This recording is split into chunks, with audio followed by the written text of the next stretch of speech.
प्यारे बच्चों, आज मैं स्टैटिक्स अर्थात सांख्यिकी के बारे में आंकड़ों का प्रस्तुतिकरण। पिछले वीडियो में मैंने सांख्यिकी का परिचय के बारे में बताया था। आज मैं बताऊंगा कि इसमें आंकड़ा जो दिया जाता है इसको प्रस्तुत कैसे करते हैं, किन किन विधियों से प्रस्तुत करते हैं। तो मैं आप लोगों से एक छोटा सा रिक्वेस्ट करता हूं कि यदि आप नए आए हैं तो आप जरूर लाइक और सब्सक्राइब कर दें, शेयर कर दें, जिससे कि मेरा एक बहुत बड़ा हौसला बुलंद हो जाएगा। इसलिए तमाम बच्चों से मेरा रिक्वेस्ट है कि इसको शुरू से ध्यान से सुनेंगे, समझेंगे। मुझे आशा है कि जरूर आपको समझ में आ जाएगी। तो आइए सबसे पहले मान लिया जाए आंकड़ा है।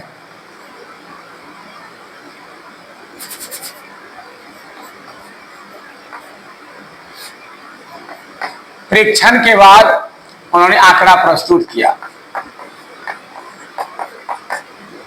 तो आंकड़ा जो है मान लो 2 है, 0 है, 3, 3, 5, 4, 4, 3, 7, 5, 5, 6, 3, 3, 2, 0, 1, 8, 6, 6, 8, 7, 5, 5, 2, 3, 1 मान लिया जाए यही आंकड़ा है।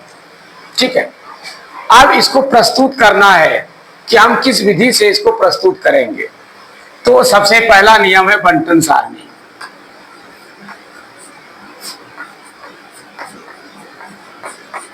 इसको हम बंटन सारणी में व्यक्त कर सकते हैं।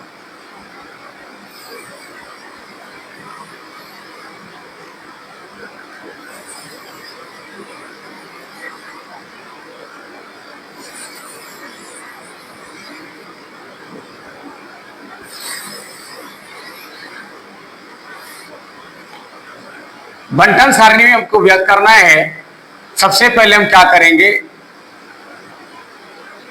कि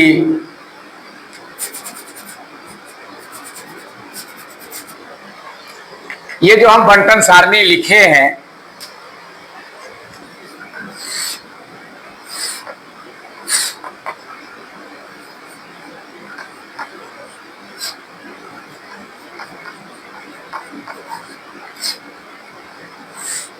उसके बाद आपको टैली मार्क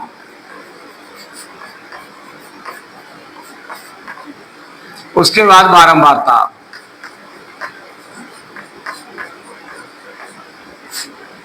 सबसे पहले ये सारणी को प्रस्तुत किया जाएगा, उसके बाद उसका टैली मार्क दिया जाएगा, उसके बाद उसकी बारंबारता नीचे लिखी जाएगी। तो सबसे पहले हम क्या करेंगे, सबसे कम संख्या को लेंगे 0। उसके बाद क्या है 1, उसका कितना है 2, उसके बाद कितना है 3, उसके बाद कितना है 4, उसके बाद कितना है 5, उसका कितना है 6, 7, 8। अंतिम 8 तक संख्या है। जितना संख्या है वहां तक हम इसको लिख लेंगे।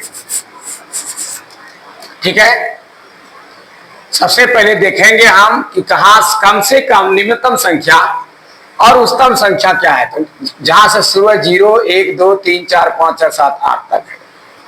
8 तक संख्या लिख लिया। अब हम देखेंगे 0। सबसे पहले 2 है। 2 कहां है, यहां एक लकीर मार दीजिए।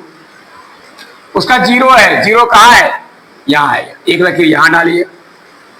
उसका 3 है। 3 कहां पर, यहां एक लकीर यहां डालिए।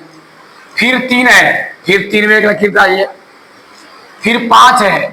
5 कहां पर है, यहां पर एक लकीर डालिए।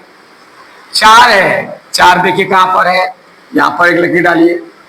उसके बाद है फिर 4 है, फिर 4 के पास एक लकीर डालिए। उसके बाद 3 है, फिर 3 कहाँ, 3 के पास लकीर डालिए।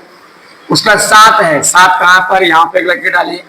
5 है, फिर 5 कहाँ पर है भाई, यहाँ पर दीजिए एक लकीर। फिर 5 है, फिर 5 के बाद एक लकीर दीजिए। फिर 6 है, 6 के पास लकीर डालिए। फिर 3 है, 3 के पास दीजिए। उसका फिर 3 है। इसका नियम है 4 तक ही जो है डंटा लिखाता है, 5वां में इधर से हम ऐसे खींचते हैं। ये 5वां जो आपका 3 है यहाँ पर खींचिए। उसका 2 है, एक 2 में लकीर डालिए। फिर 0 है, 0 में एक लकीर डालिए। फिर 1 है, 1 में एक लकीर डालिए। फिर 8 है, 8 में एक लकीर डालिए। फिर 6 है, 6 कहाँ पर है, यहाँ पर दीजिए। फिर 6 है, फिर 6 में दीजिए।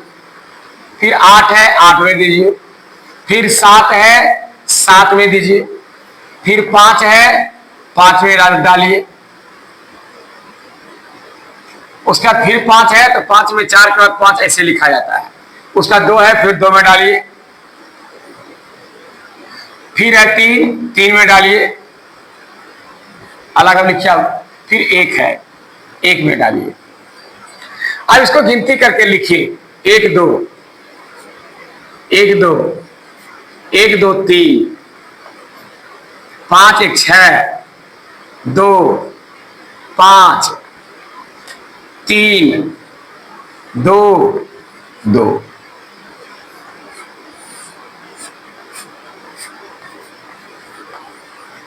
कुल लिखिए आप।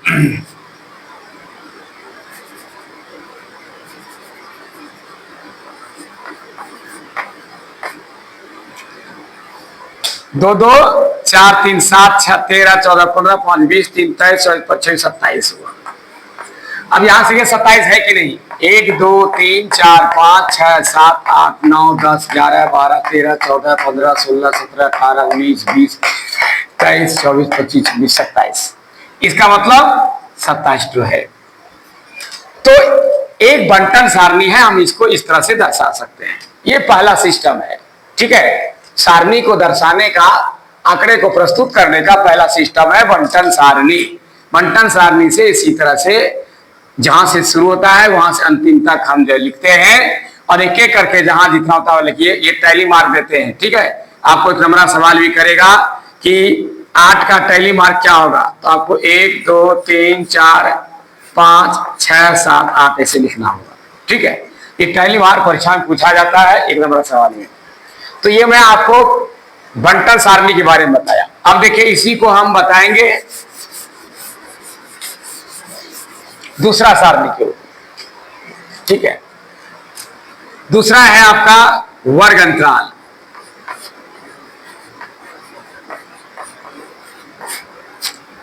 वर्ग के रूप में बताना है। तो सबसे न्यूनतम संख्या कितना है, पहले ये देखिए।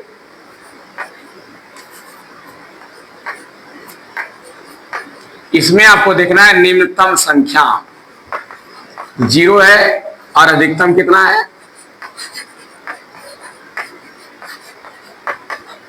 8 है। अब आपको कितना वर्ग अंतराल बनाना है, कम से कम 5 बनाइए। 5 बनाना है तो क्या करना है, इसको भाग दीजिए। अधिकतम संख्या में 5 से भागिए, 5 गुना 10। कम से कम 2 का अंतराल लेना होगा आपको, ठीक है। तो क्या करना है, वहां वर्ग अंतराल लिखिए। वर्ग अंतराल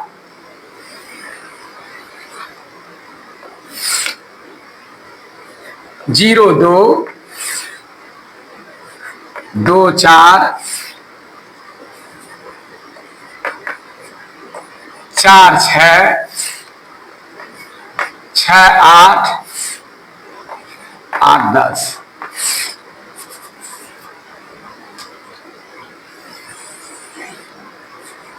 उसके बाद क्या करना है, अंतराल हो गया, यहां को टैली मार्क देना है, ठीक है।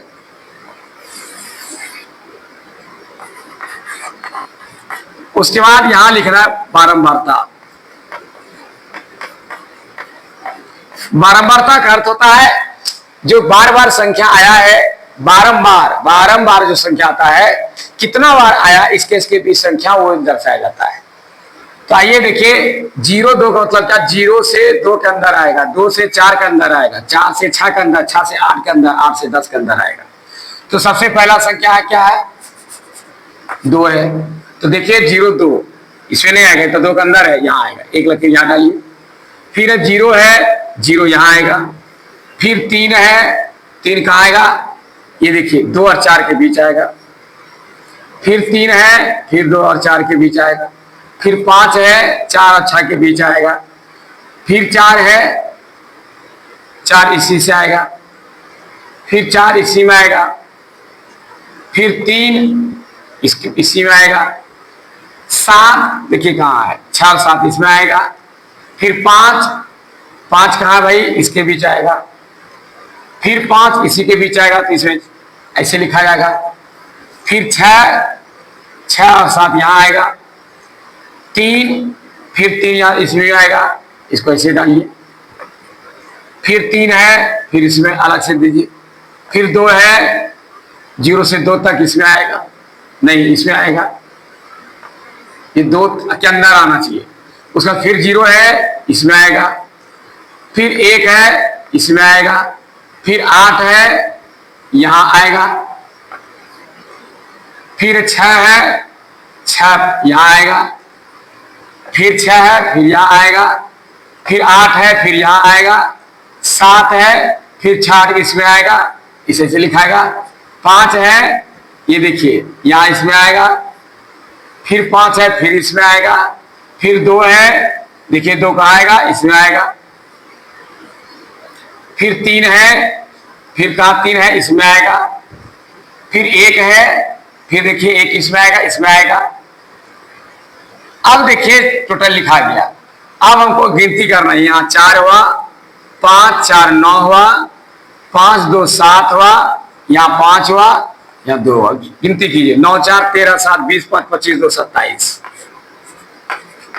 गिनती करके देखिए, 1 2 3 4 5 6 7 8 9 10 11 12 13 14 15 16 17 18 19 20 21 22 23 24 25 26 27। ये हुआ वर्ग अंतराल, इस तरह से बनाया जाता है। ये दूसरा सिस्टम हुआ। तो 2 तरह से बंटन सारणी के माध्यम से या वर्ग अंतराल के माध्यम से निकाला जाता है। आपको जितना वर्ग बनाना है, इसको कम वर्ग में बना सकते हैं। मान लिया आपको 3 वर्ग बनाना है, तो इसको 3 से भाग दीजिए, कितना होता है, 3 दूना 6 3 तिया 9, 3 का अंतर रहना है। 0 3 3 6 6 9, बस 3 क्यों आ जाएगा 8। इस तरह से आपकी इच्छा पर निर्भर है कि आप ये इसके अंदर बराबर संख्या होना चाहिए। यानी इस परिसर जो है 0 2 में घटाइए 2 2 4 2, सब में 2 2 का अंतर होना चाहिए। ठीक है, यानी 2 2 का अंतर मतलब क्या हुआ कि आपका अंतर समय बराबर, जो 2 का 4 का सब में एक ही अंतर होना चाहिए। यानी सब परिसर कहलाता है। उच्चतम सीमा घटाओ न्यूनतम सीमा बराबर परिसर होता है। पहले आपको बता चुका हूं, परिसर बराबर उच्चतम सीमा। पूछेगा कि इसमें परिसर कितना है, परिसर बराबर उच्चतम सीमा घटाओ न्यूनतम सीमा। तो उच्चतम कितना है, 4 है, न्यूनतम कितना है, 2 है, बराबर 2। ये परिसर हो गया। यदि आपको वर्ग चिन्ह निकालने का कहेगा, तो वर्ग चिन्ह निकालने कहेगा तो 4 और 2 जोड़ दीजिए, 6/2 भाग दीजिए, 4 2 6 2, आंसर 3 हो जाएगा। इस तरह से निकाला जाता है। अब मैं आपको बताऊंगा कि इसमें ये जो वर्गअंतराल आपने निकाला, इस वर्गअंतराल कितने तरह के होते हैं, वर्गअंतराल के बारे में बता रहा हूं।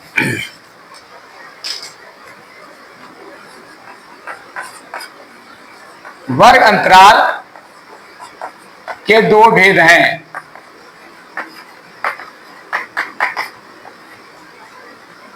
एक है अपवर्जी विधि,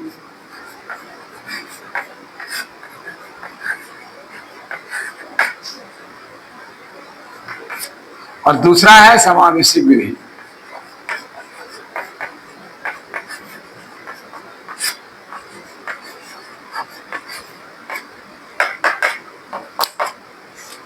अपवर्जी विधि का मतलब हुआ कि इसे वर्गअंतराल जो होता है, देखिए कैसे होगा, 0 10 10 20 20 30 30 40 40 50 50 60 60 70। यानी इसमें ये निम्न सीमा है, ये उच्च सीमा है। यानी एक वर्ग अंतराल का उच्च सीमा और दूसरे का निम्न सीमा बराबर होता है। देख रहे हैं, एक का उच्च सीमा दूसरे का निम्न सीमा बराबर होता है। ये देखिए, देख रहे हैं। लेकिन समावेशी विधि में ऐसी बातें नहीं होती है। इसमें क्या आता है, 1 10 11 20 21 30 31 40 41 50 51 60 61 70। आप देखिए, इसकी उच्चतम सीमा इसकी निम्नतम सीमा बराबर नहीं है। इसका उच्चतम सीमा निम्नतम बराबर नहीं है।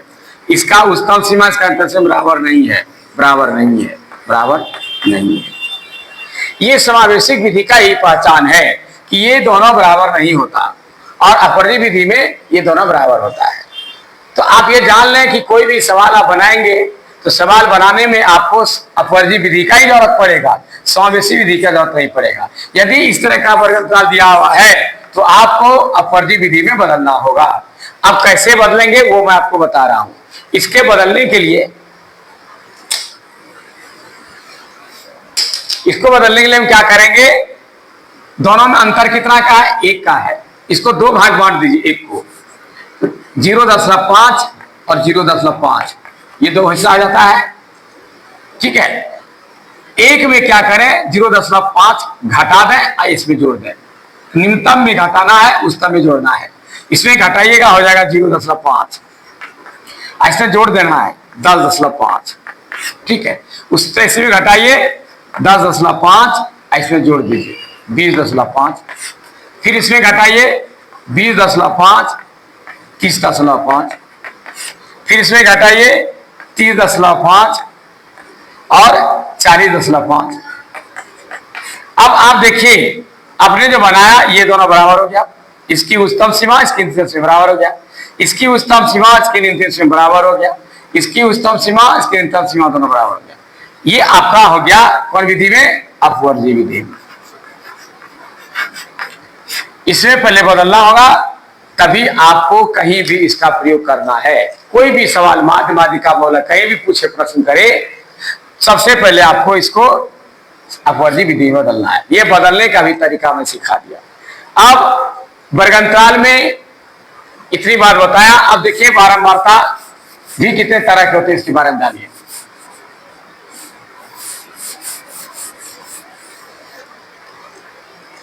अब देखिए बारंबारता जिसको फ्रीक्वेंसी कहते हैं,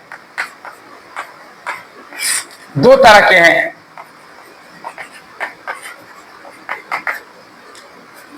एक होता है मूल बारंबारता,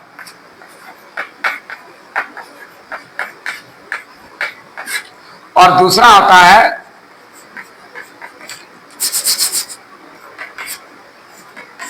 संचयी बारंबारता।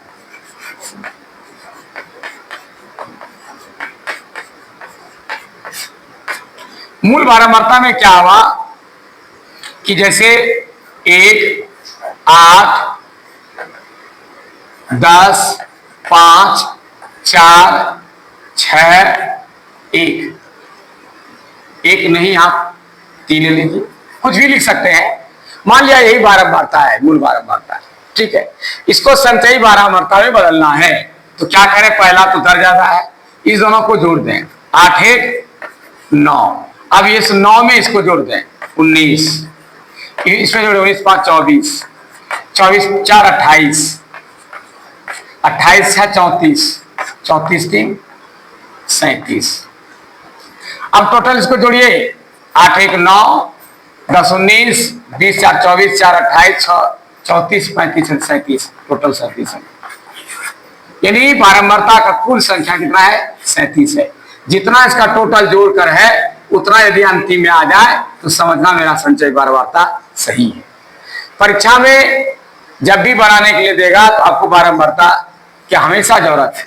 संचयी बारंबारता का हर जगह जरूरत नहीं है, लेकिन बारंबारता की हर जगह आवश्यकता है। इसीलिए परीक्षा में क्या करते हैं, क्वेश्चन में कभी कभी संचयी बारंबारता दे देता है और बारंबारता देता ही नहीं है। असंचयी बारंबारता दे दिया, संचयी बारंबारता का कोई काम नहीं है, और हम इसको संचयी बारंबारता को बारंबारता समझ करके हम काम करना शुरू कर देते हैं। बस यहीं पर हम फंस जाते हैं। याद रखिएगा, दोनों का पहचान है। आपको पहचान करा देता हूं कि आपको दिया गया संचयी बारंबारता है या मूल बारंबारता है, वह लिखा नहीं रहेगा संचयी बारंबारता, ठीक है। इसलिए आपको समझना है कि हम कैसे पहचानेंगे। यदि आप देखें कि बढ़ते क्रम में जा रहा है, समझ जाइए यह संचयी बारंबारता, और उल्टा पुल्टा जैसे तैसे दिया हुआ है, कम बेसी, समझ जाइए बारंबारता है। एकदम साफ दिखाई दे रहा है, ये बढ़ते क्रम में जा रहा है, देख रहे हैं ना, ये संचयी बारंबारता है। तो इसको बदलना है किसमें, बारंबारता में। कैसे बदलेंगे, ये जो का त्यों लिख दें और आगे वाले को पीछे वाला घटा दीजिए। 9 में 1 गया 8, फिर 19 में 9 गया 10, फिर 24 से 9 गया 5, 28 से 24 गया 4, 34 में 28 गया 6, 37 में 34 गया कितना गया 3। इस तरह से आप जो है इसको निकाल सकते हैं। तो जरूरत आपको हमेशा मूल बारंबारता करनी पड़ेगा और संचयी बारंबारता का भी कहीं कहीं जरूरत पड़ेगा। तो जो संचयी बारंबारता है तो फिर से सीख लीजिए, इसको उतारिए, इसको जोड़िए, फिर जितना होता है इसमें इसको जोड़िए, फिर जितना होता है इसमें इसको जोड़िए, इसमें इसको जोड़िए, इसमें इसको जोड़िए, इसमें इसको जोड़िए, ऐसे करके आपका तैयार हो जाएगा। टोटल संख्या जितना होता है उतना यदि यहाँ हो रहा है, समझिए मेरा हिसाब सही है। और संचयी बारंबारता से यदि बारंबारता बनना है तो पहला उतारिए, इसमें इसको घटाइए, इसमें इसको घटाइए, इसमें इसको घटाइए, इसे घटाते जाइएगा, आपका तैयार हो जाएगा। तो प्यारे बच्चों, मैं आपको बारंबारता के बारे में आज यहाँ तक जानकारी दी। विशेष के लिए फिर अगले वीडियो पर बताया जाएगा। तब तक के लिए मुझे इजाजत दीजिए। धन्यवाद।